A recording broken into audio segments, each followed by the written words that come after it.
Hello friends, welcome to Navmoni school Jamnagar. आज हम पढ़ेंगे स्टैंडर्ड 3, उसमें रिम जिम, उसमें चैप्टर नंबर 12, जब मुझको सांप ने काटा।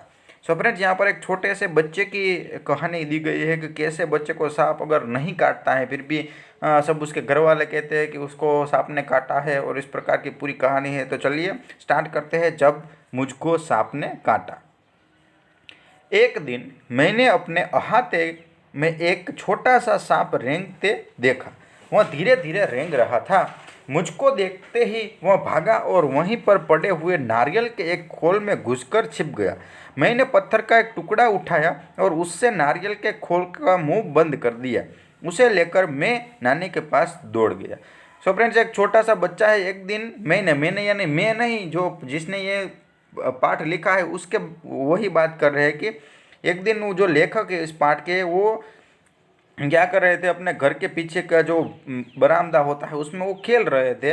तो वहाँ पर एक छोटा सा सांप का बच्चा उन्होंने देखा। वो रेंग रहा था, वो धीरे धीरे रेंग रहा था। लेकिन जब लेखक को उसने देखा तो वो भागा और नारियल का एक खोल होता है, यानी जो नारियल जिसमें से पानी निकल गया होगा, उसकी जो खोल होता है उसमें वो छिप गया। तो लेखक ने क्या किया, एक पत्थर का टुकड़ा उठाया और नारियल का मुंह बंद कर दिया, नारियल का खोल का मुंह बंद कर दिया, और सांप अंदर रह गया। और वो कहाँ गए, अपने नानी के पास गए। देखिए चित्र में आपको दिखाई दे रहा होगा, नारियल है उसमें एक, देखिए पत्थर से बंद किया गया है और ये बच्चे हाथ में लेकर आया है। मैंने कहा, नानी देखो मैंने सांप पकड़ा है। तो लेखक ने कहा कि नानी मैंने सांप पकड़ा है। नानी चीख उठी, सांप? तो नानी ने चिल्लाया, चीख उठी, सांप? वह इतना घबरा गई कि लगी जोर जोर से चीखने पुकारने। नाना ने सुना तो अंदर दौड़ आए। जब उन्हें पता चला कि नारियल के खोल के अंदर सांप है तो उन्होंने मेरे हाथ से उसे छीनकर दूर फेंक दिया। नन्हा सांप बाहर निकल गया और रेंगता हुआ वापस हुआ पास की झाड़ी में गायब हो गया। अभी देखिए, नानी घबरा गई तो चिल्लाने लगी, जोर जोर से पुकारने लगी। तो अंदर से नाना आए और उन्होंने देखा कि कहाँ है साहब, तो ये नारियल के खोल में है। तो नारियल का खोल जो है वो लेखक के पास से उन्होंने ले लिया और उसे फेंक दिया। तो उसमें से एक छोटा सा सांप निकला और नज़दीक जो झाड़ियाँ थी उसमें वो गायब हो गया। नाना ने मुझसे कहा, खबरदार फिर कभी सांप के पास मत जाना, सांप बहुत खतरनाक होता है। फिर से नाना ने लेखक को डांटा कि आप दूसरी बार ऐसा नहीं करेंगे, सांप है वो बहुत खतरनाक होते हैं। उसी दिन शाम को मैं एक बर को पकड़ने की कोशिश कर रहा था कि उसने काट खाया। बड़ी जोर से दर्द उठा। मुझे दर्द से कराहते देखकर नानी ने सोचा कि मुझे सांप ने काट लिया है। मैंने दौड़कर नानी को उंगली दिखाई। उन्होंने जल्दी से नाना को पुकारा। अभी उसी शाम क्या कर रहे थे, फिर से वो वहाँ पर खेल रहे थे अपने घर के आसपास। तो एक बर यानी कीड़ा होता है, वो कीड़ा है, उसने लेखक को यानी कि जो बच्चा है वो छोटे बच्चे को काट लिया। तो वो जोर से उसको दर्द हो रहा था जोर से। तो उन्होंने वो उनके नानी को कहा कि मुझे यहाँ पे कुछ चुभा है। तो नानी ऐसा देखकर ही समझ गई कि इसने इसे सांप ने काटा है। तो वो उसके नाना को पुकारने लगी। नाना तुरंत दौड़ आए और मेरी उंगली को देखा। जहाँ बर ने काटा था वहाँ नीला निशान पड़ गया था। वह चट मुझे गोद में उठाकर बाहर भागे। तो नाना ने उंगली देखी तो उंगली में एक निशान था, नीले रंग का निशान था। तो नाना को भी ऐसा लगा कि इसे सांप ने काट लिया है, इसलिए वो अपने गोद में उठाकर वहाँ से भाग गए। बाग और धान के खेतों को पार करके भागते भागते वह अपने घर से दूर एक छोटी सी झोपड़ी के सामने जाकर रुके। वहां पहुंचते ही उन्होंने आवाज लगाई। अभी जो नाना है उस छोटे बच्चे को गोद में उठाकर भागने लगे। सभी जो खेत है उसके आगे दूर दूर तक गए अपने घर से, और छोटी सी झोपड़ी थी वहां जाकर उन्होंने आवाज लगाई। देखिए यहाँ पर एक बुढ़ा आदमी बाहर निकला। वह सांप के काटने का मंत्र जानता था। नाना ने उससे कहा, इस बच्चे को सांप ने काट लिया है, इसकी झाड़ फूंक कर दो। अभी क्या है फ्रेंड्स के, एक अंधश्रद्धा की बात हुई, पहले ज़माने में ऐसा होता था। तो अभी ये एक बूढ़ा आदमी ऊपर से निकला, अंदर से झोपड़ी में से निकला। तो उन्होंने कहा कि ये सांप है, उसको, इस बच्चे को सांप ने काटा है, तो आप कुछ मंत्र ऐसा बोलिए कि ये सांप है, उसको काटे तो उसका जहर इसे न आए। बूढ़ा मुझे झोपड़ी में ले गया। उसने मेरी उंगली देखी और बोला, चुपचाप बैठो, हिलना डुलना मत। फिर पीतल के बर्तन के पानी लाया और मेरे सामने बैठकर मंत्र पढ़ने लगा। अभी वो बूढ़ा आदमी है, वो छोटे बच्चे को अपनी झोपड़ी में ले गया और बोला कि आपको कुछ बोलना नहीं, शांति से बैठिए, हिलना डुलना भी नहीं है। और एक पीतल का बर्तन लिया, उसमें पानी लाया और सामने बैठकर मंत्र पढ़ने लगा। मैं चाहता तो बहुत था कि उस बूढ़े को बता दूं कि मुझे सांप ने नहीं, बर ने काटा है, पर मेरे नाना मुझे कसकर पकड़े रहे और मुझे बोलने ही नहीं दिया। जैसे ही मैं कुछ कहने को मुंह खोलता, वो डांट कर कहते, चुप।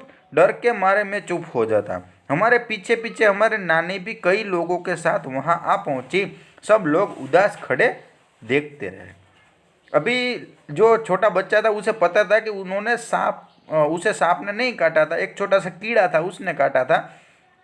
तो अभी वो बताने के लिए कुछ मुंह खोलते तो नाना उसे कसकर पकड़ गए थे और डांट कर बोलते थे, चुप। इसलिए वो डर कर, वो छोटा बच्चा कुछ नहीं बोल पाता था।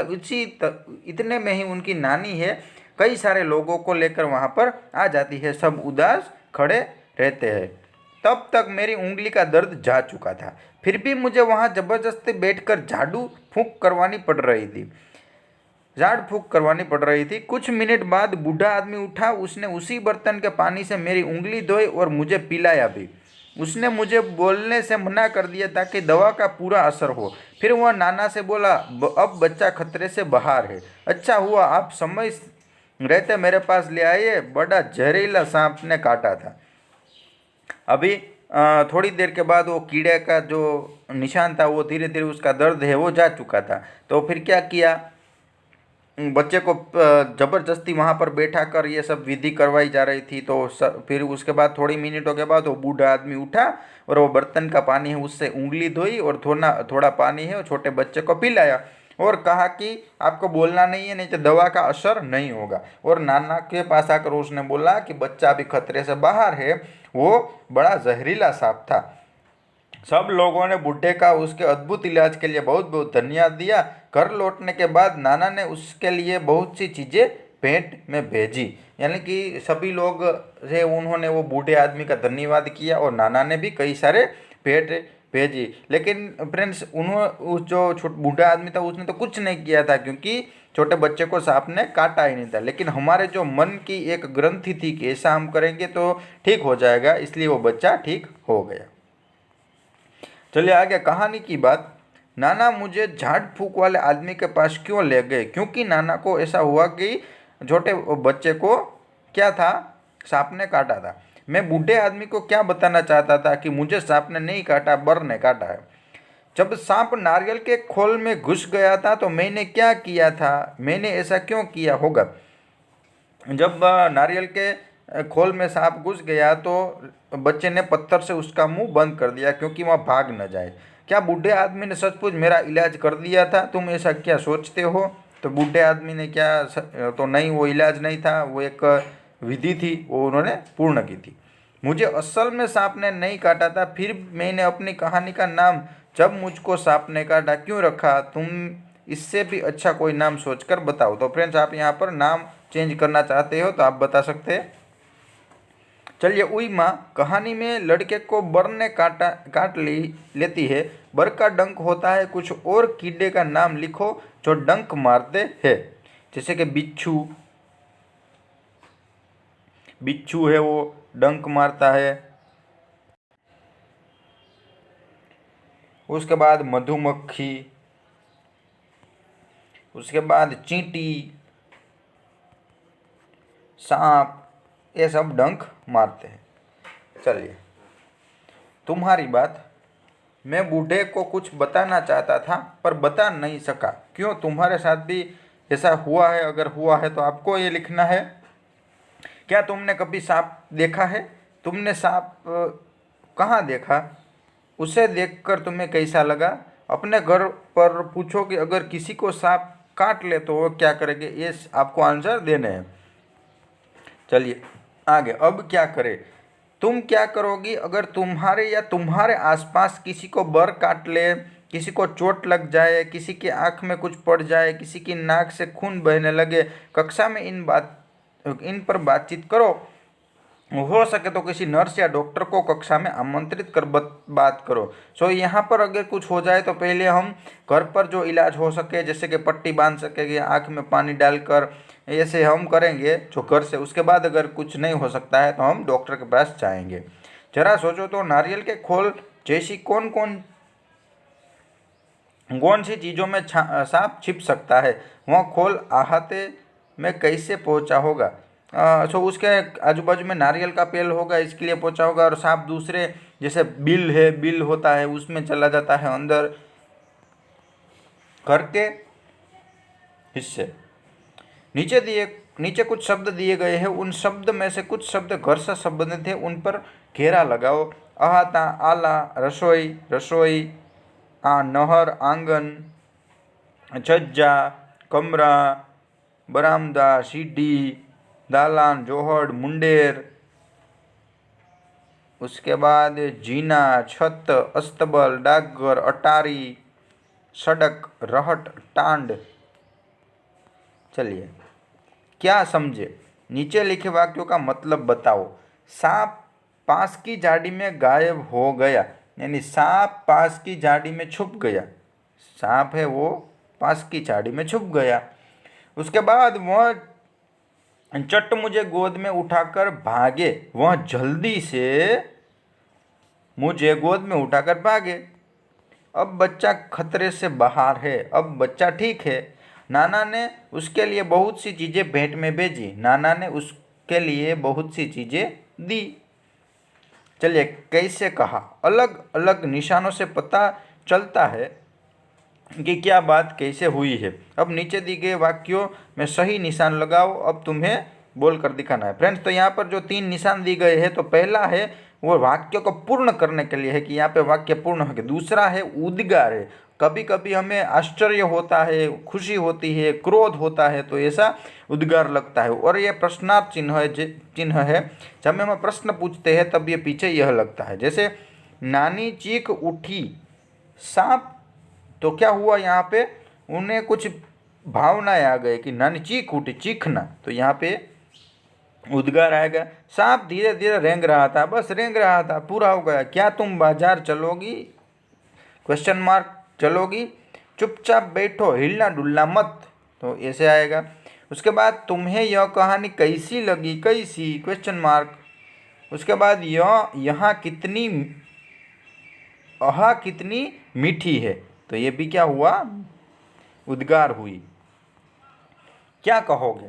तुम लड़कियों को क्या कहोगे? कारण देकर बताओ। आपको कहना है, आप क्या कहेंगे? चलिए आगे। दो बार सांप धीरे धीरे रेंग रहा था। यह शब्द का 2 बार इस्तेमाल किया गया है। ऐसे ही कुछ शब्द और वाक्य लिखिए। चलते चलते, तो आदमी चलते चलते रुक गया। पीछे पीछे, तो भैंस पीछे पीछे दौड़ रही थी। अभी आगे दूसरे शब्द ऐसे लिखते हैं, जैसे धीरे धीरे, धीरे धीरे। उसके बाद हंसते हंसते, उसके बाद होले होले, रोते रोते। ऐसे आपको शब्द यहाँ पे लिख देने हैं और सामने वाक्य लिखना है।